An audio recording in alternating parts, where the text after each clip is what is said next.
We're not a startup. We haven't been around for 10 years. We've been around for 110 years. Our company actually set up its first office for environmental affairs in 1969. If you're responsible for leading a company with that history, you don't only think about the next 2 or 3 years. You think about what will our business, what will our company, how will our life in general terms look like in 50 years.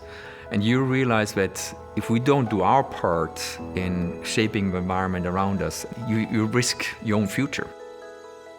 If you think about what we can do as a company in terms of shaping the future of our planet, the leverage which we have is huge. I'm very proud and pleased that we can announce our net zero target by 2030.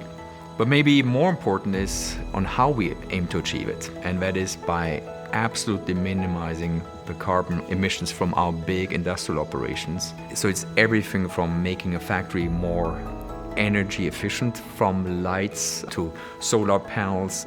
We have windmills next to our factories.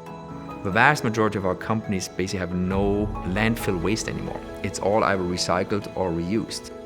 It's a long-term commitment to sustainability, which frankly was not created by me. That comes with the DNA of our company and will always be a big part of our DNA. If you tie it back to our vision of improving life at home, there is no life if there is no planet, to put it in the most simple way. With our products, we can help every family to also make their part in helping the broad environment. And I think it's ultimate realization, if we don't shape our future at large, who will?